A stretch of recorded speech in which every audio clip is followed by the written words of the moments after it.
ಯಾಕೆ ಯಾಕೆ ಭಯ? ಅದು ವರ್ಚಸ್ಸು ಅಂತ ಕೆಲಸ, ವರ್ಚಸ್ಸಾಗಿ ಆ ವರ್ಚಸ್ಸಾಗಿ. ಈಗ ನಾನು ಜೂನಿಯರ್ ಸೀನಿಯರ್ ಕಲಾವಿದರು ಸಹಿತ ಕಾಳಿಂಗನವರು ಚೌಕಿ ಒಳಗೆ ಬಂದು ಅವರ ತಲೆ ಬಾಚಲಿಕ್ಕೆ ಕುಳಿತುಕೊಂಡ್ರು ಅಂತಾದ್ರೆ ಇಡೀ ಚೌಕಿ ಸೈಲೆಂಟ್, ಯಾರು ಮಾತಾಡೋದಿಲ್ಲ.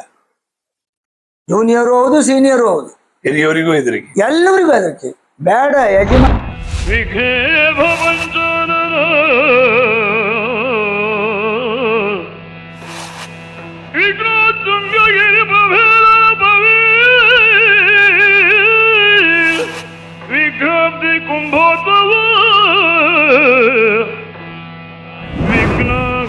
ಘನ ಪ್ರಚಂಡ ಪವನೋ ಶ್ರೀ ವಿಘ್ನೇಶ್ವರ ಪಾತು ಮಾಂ.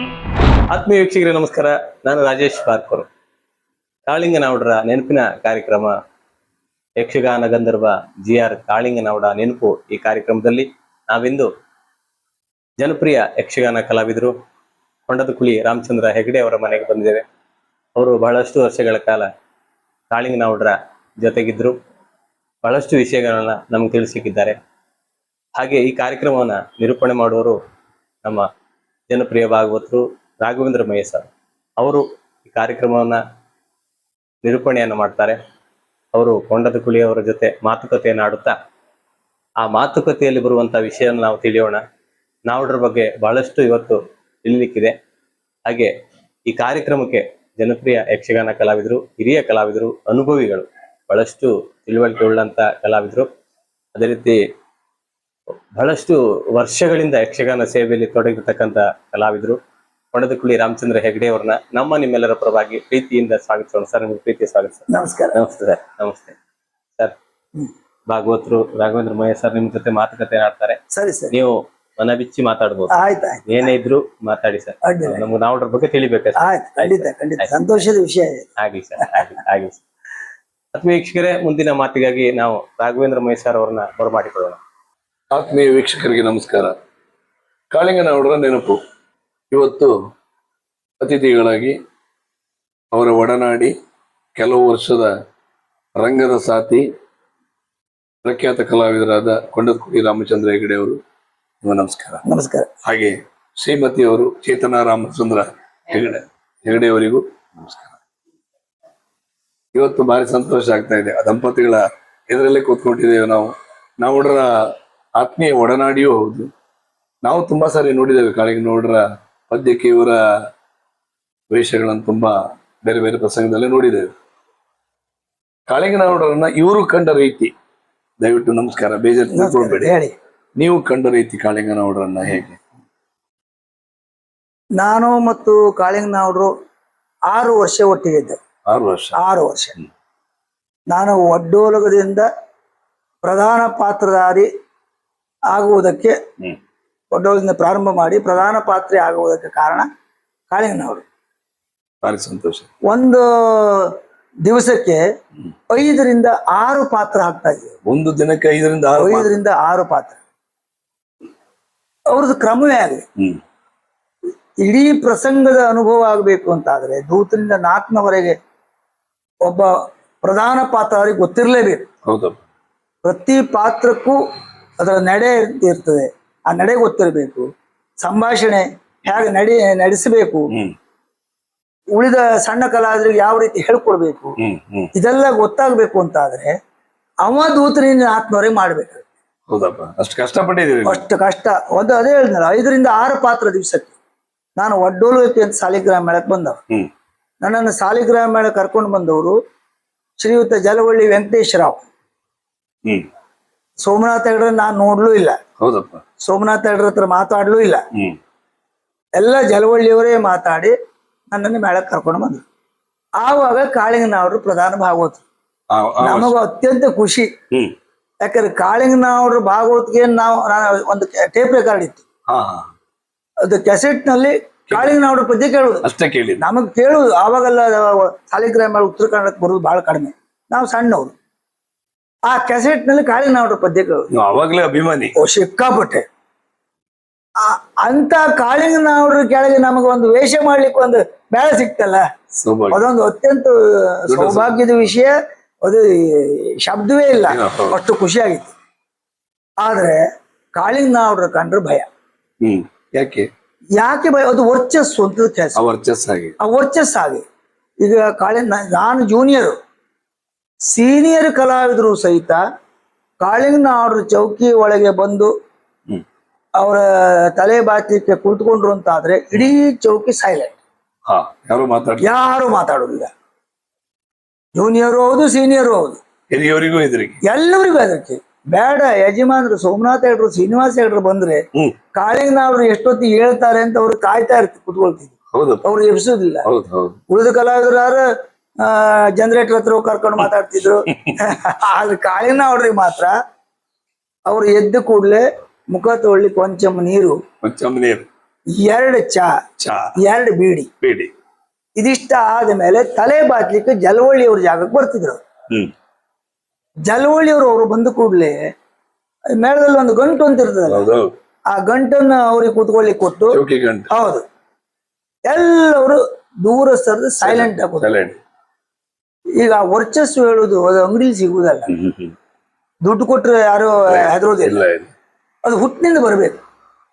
ಅಲ್ಲವ್ರು ಅವ್ರ ವಯಸ್ಸು ಎಷ್ಟು ಸಣ್ಣದು, ಅವರು ಬಂದಾಗ ಹೆದರ್ತಾರೆ, ನಾನು ಬಂದಾಗ ಹೆದರ್ಬೇಕು ಅಂತ ಹೇಳಿ ಯಾರು ಹೆದರುದಿಲ್ಲ. ತನ್ನಿಂದ ತಾನೇ ಆ ವಾತಾವರಣ ಸೃಷ್ಟಿ ಆಗುತ್ತಿತ್ತು, ಅದು ವರ್ಚಸ್ಸು, ಮುಖದ ವರ್ಚಸ್ಸು. ಹೌದೌದು. ಅವ್ರ ಅಂದ್ರೆ ಸಾಮರ್ಥ್ಯವೂ ಹಾಗೆ, ಅದೆಲ್ಲ ಹುಟ್ಟಿನಿಂದ ಬರ್ಬೇಕು, ಗಾಡ್ ಗಿಫ್ಟ್ ಅದು.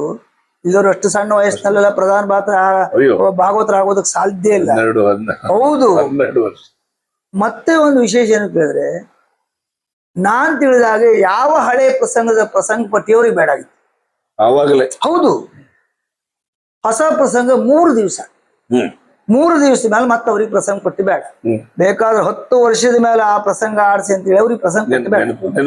ಅಂತ ಒಂದು ಏಕಪಾಟಿ, ಭಯಂಕರ ನೆನಪಿನ ಶಕ್ತಿ, ಮತ್ತೆ ಆಶು ಕವಿತ್ವ, ಅಲ್ಲೇ ಹೌದು, ರಂಗಸ್ಥಳದಲ್ಲೇ. ಆಮೇಲೆ ರಂಗವನ್ನ ನಿಯಂತ್ರಿಸುವಂತಹ ಸಾಮರ್ಥ್ಯ, ಸಮಯಕ್ಕೆ ಸರಿಯಾಗಿ ಪ್ರಸಂಗವನ್ನ ಮುಗಿಸುವಂತಹ ಚಾಕಚಕ್ಯತೆ. ಒಂದು ಭಾಗವತ್ನಲ್ಲಿ ಯಾವೆಲ್ಲ ಅರ್ಹತೆ ಇರಬೇಕು ಅದು ಕಾಳಿಂಗನವ್ರಲ್ಲೇ ನಾನು ಕಂಡಿದ್ದೆ. ಅಷ್ಟು ಅರ್ಹತೆ. ನೀವು 5 ಪ್ರಸಂಗ ಕೊಟ್ಟು ಭಾಗವತರ ಬೆಳಗಿನ ಜಾವ 5 ಗಂಟೆಗೆ ಆಟ ಮುಗಿಬೇಕು. ಅಷ್ಟು ಪ್ರಸಂಗವನ್ನು ವ್ಯವಸ್ಥಿತವಾಗಿ ಮಾಡಿ 5 ಗಂಟೆಗೆ ಮಂಗಲ ಪದ್ಯ ಹಾಡದಿದ್ರೆ ಅವ್ರು ಕಾಳಿಂಗನವ್ರೇ ಅಲ್ಲ. ನಾನು ಕಂಡದ್ದು ಒಂದೇ, ಅವರೊಬ್ಬರೇ ಆ ಸಾಮರ್ಥ್ಯ. ಮತ್ತೆ ಆಶು ಕವಿತ್ವ, ರಂಗಸ್ಥಳದ ರಚನೆ.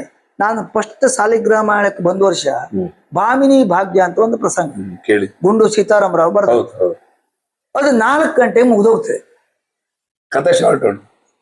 ಅವ್ರೇನ್ ಬರ್ದಿದ್ದಾರೆ ಕೇಳಿದ್ರೆ, ಮರುತ ದಿಗ್ವಿಜಯವನ್ನು ಬೇಕಾದಲ್ಲಿ ಆಡಬಹುದು ಅಂತ ಹೇಳಿ ಕತೆ ಬರ್ದಿದ್ದಾರೆ. ಕೊನೆಗೆ ಇವ್ರಿಗೆ ರಂಗಸ್ಥಳಕ್ಕೆ ಹೋದ್ಮೇಲೆ ಗೊತ್ತಾಯ್ತು ಇದು 4 ಗಂಟೆಗೆ ಆಟ ಮುಗಿದು. ಸಿರಿಯಾರದಲ್ಲಿ ನಡೆದ ಘಟನೆ ಇದು, ಫಸ್ಟ್ ಪ್ರಸಂಗ, ಪ್ರಥಮ ಪ್ರಯೋಗಲ್ಲೇ ಅಲ್ಲ. ಅಲ್ಲಿಂದಲೇ ಪದ್ಯ 2 ಪದ್ಯ ಬರೋದು, ಚೌಕಿ ಕಳಿಸು. ಗೋಪಾಲಾಚಾರ್ಯ ಮರುತ, ಹೊಸಂಗಡಿ ರಾಜು ಶೆಟ್ರ ಭಾಮಿನಿ, ನಂದರಾವಣ, 3 ಪಾತ್ರ. 3 ಪಾತ್ರ ಒಂದು 2 ತಾಸು ಏನು ಬರ್ದಿದ್ದಾರೆ ಅಂತ ಹೇಳಿದ್ರೆ 4 ಗಂಟೆ 6 ಗಂಟೆಗೆ ಆಟ ಮುಗಿಬೇಕು. 2 ತಾಸು ರಂಗಸ್ಥಳ ರಚನೆ ಆದದ್ದು. ಅಲ್ಲಿ 2 ಪದ್ಯ ಬರೀದು ಮಾತಾಡುವಾಗ 2 ಪದ್ಯ ಬರೀ ಚೌಕಿ ಕಳಿಸು ನಮ್ಮ 3 ಜನರಿಗೆ. ಅದು 2 ತಾಸಿಗೆ ಬರೆದ ಪ್ರಸಂಗದ ಅದು ಎಷ್ಟು ಮೇಲೆ ಹೋಯ್ತು ಅಂತ ಹೇಳಿದ್ರೆ ಅವ್ರು 6 ತಿಂಗಳು ಬರೋದಕ್ಕಿಂತಲೂ ಇದೇ ಅತ್ಯುತ್ತಮ ಆಗೋಯ್ತು ಆ ಆಶು ಕವಿತ್ವ. ಮತ್ತೆ ಎಲ್ಲಾ ಪ್ರಸಂಗದಲ್ಲಿಯೂ ನೀವು ನೋಡಿ, ನಮಗೆ ಆಟ ನೋಡಿ ಬಾಯಿಗೆ ಬರ್ತಿತ್ತು. ಕೊನೆಗೆ ಪ್ರಸಂಗ ಪಟ್ಟಿ ತೆಗೆದು ನೋಡಿದ್ರೆ ಎಷ್ಟೋ ಪದ್ಯಗಳೇ ಇಲ್ಲ, ಅಲ್ಲೇ ಕಟ್ಟಿ ಹೇಳಿದ್ದ, ಅಲ್ಲೇ ಕಟ್ಟಿ ಹೇಳುದು. ಮತ್ತೆ ಕಟ್ಟಿ ಹೇಳಿದ್ರೆ ಬರೆಯುವುದೂ ಇಲ್ಲ, ನೆನಪಿನ ಶಕ್ತಿ ಅವರಿಗೂ ಬರ್ತದೆ. ಮತ್ತೆ ಎಷ್ಟು ವರ್ಷ ಹೋದ್ರೂ ನೆನಪು ಹೋಗುದಿಲ್ಲ ಅವರಿಗೆ. ಈ ನಿಮ್ಮ ಭಾನು ತೇಜಸ್ವಿಯಲ್ಲಿ ಎಲ್ಲಾ ಪ್ರಸಂಗದಲ್ಲೂ ಮಡಕಿ ಕುಡ್ಕಿ ಮಾಡಿ ಹುಡುಕಿ ಹೊಡಿವನ, ತಡ್ಕೋ ಸಿಟ್ಟ ಎಂದ್ರೆ ಅವನು ಅಡಕೆಯಿಂದ ಹೊಡೆಯುವ, ಬೋಟ್ ಅಡಕೆಯಿಂದ ಹೊಡೆಯುವ. ಒಟ್ಟು ಅವರು ಪದ್ಯವೇ ಪ್ರಸಂಗದಲ್ಲಿ ಇಲ್ಲ. ಹೇಳಿದ ಮಾತೊಂದೇ ಕೇಳ, ಯಾವ್ದು ಪ್ರಸಂಗ ಪಟ್ಟಿಲ್ಲ. ಒಟ್ಟು ಅಲ್ಲೇ ರಚನೆ ಮಾಡುದು. ಅದು ಆದ್ರಿಂದ ಅವರ ಸಾಮರ್ಥ್ಯ ಕೇವಲ ಹಾಡುಗಾರಿಕೆಗೆ ಮಾತ್ರ ಸೀಮಿತ ಆದದ್ದಲ್ಲ. ಒಳ್ಳೆ ಕವಿ. ಆಮೇಲೆ ಸಾಹಿತ್ಯ ನೋಡಿ ಅವ್ರಿಗೆ ಹೇಗ್ ಬಂತು ನಮಗೂ ಗೊತ್ತಿಲ್ಲ. ನಾನು ಯಾವುದೋ ಒಂದು ಪ್ರಸಂಗದಲ್ಲಿ ವಿಷಣ್ಣ ವದನನಾಗಿ ಹ್ಮ್ ಹ್ಮ್ ಅಂತ ಹೇಳಿ ಹ್ಮ್ ಕರೆದ್ರು ರಾಮಾಯಣ ಇಲ್ಲಿ ಬಾ ನನಗೆ ರಾಮಾಯಣ ಹೇಳಿದ್ರು ಕೊಂಗಾಟದ ಇದೆ. ವಿಷಣ್ಣ ವದನ ಅಲ್ಲ ವಿಷಿಣ್ಣ ವದನ ಅಂದ್ರು. ಹ್ಮ್ ಹ್ಮ್ ಹ್ಮ್ ಹ್ಮ್ ಯಾರಿಗೂ ಇದು ಗೊತ್ತಾಗ್ಲಿಕ್ಕೆ ಸಾಧ್ಯ ಇಲ್ಲ, ಅಷ್ಟು ಸಾಹಿತ್ಯ ಪ್ರಜ್ಞೆ ಅವರಿಗೆ. ಮತ್ತ ರಂಗದಲ್ಲಿ ಮೋಸ ಇಲ್ಲವೇ ಇಲ್ಲ. ಪ್ರತಿ ದಿವಸವೂ ಅದು ಹೇಗಾಗಬೇಕು ಹಾಗೆ ಹಾಗಾಗಬೇಕು. ಆಗ್ಬೇಕು. ಕಳ್ಳೆ ಬೀಳ್ಲಿಕ್ಕೆ ಯಾರಿಗೂ ಅವಕಾಶ ಇಲ್ಲ. ಆಗುದಿಲ್ಲ. ಕಳ್ಳೆ ಬಿದ್ರೆ ಮತ್ತೆ ಅವನಿಗೆ ಮುಂದೆ ಪದ್ಯವೇ ಇಲ್ಲ, ಒಂದ್ ಪದ್ಯವೇ ಇಲ್ಲ. ಮಾತಾಡುವಂಗೆ ಇಲ್ಲ. ಹಾಗಾಗಿ ನಾನು ಯಾವ್ಯಾವ ಕಲಾವಿದರಿಗೂ ಪ್ರಶ್ನೆ ಮಾಡುವುದಕ್ಕೆ ಹೆದರದವನಲ್ಲ. ಈಗ ಹಿರಿ ನಾವು ತಿಳ್ಕೊಳ್ಬೇಕು ಸಾಧಾರಣ ಅಂತ- ಮಟ್ಟಿಗೆ ನಿಮ್ಮನ್ನ ಇಲ್ಲ ಹಿರಿ ನಾನು ಮಾಬ್ಲೇಡ್ರ ಹತ್ರ ಶಂಬೇಡ್ರ ಹತ್ರ ಬಹಳ ಪ್ರಶ್ನೆ ಮಾಡಿ ನನಗಂದ್ರೆ ಒಂದು ಕಲಿಬೇಕು ಕಲಿಯುವಾಯ್ತು. ಕಲಿಬೇಕು ಕಲಿಬೇಕು ಅಂತ ಆದ್ರೆ ತಿಳಿದವ್ರ ಹತ್ರ ಪ್ರಶ್ನೆ ಮಾಡ್ಬೇಕಾಗುತ್ತೆ. ಹೌದು. ಹೋಗಿ ನಾನು ಧೈರ್ಯದಿಂದ ಕೇಳ್ಬಿಡ್ತಿದ್ದೆ.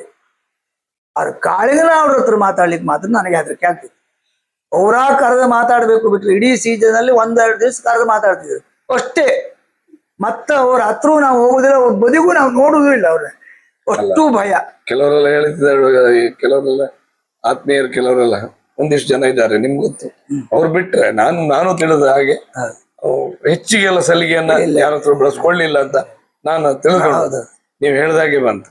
ನೀವೀಗ ಒಬ್ಬ ಕಲಾವಿದರಾಗಿ ರಂಗಸ್ಥಳದಲ್ಲಿ ನೀವು ಇದು ನಿಮ್ಮ ಅವರ ಸಾಮ್ಯತೆಗಳು, ಆಮೇಲೆ ರಂಗಸ್ಥಳದ ಕೆಳಗಿಳಿದ ಬಂದ ನಂತರ ಅದಿರುವುದಿಲ್ಲ, ತುಂಬಾ ಗಂಭೀರವಾಗಿರ್ತಾ ಇದೆ. ಬಹಳ ಗಂಭೀರ. ಮತ್ತ ಆ ವರ್ಚಸ್ ಬೇರೆ ಇದೆ.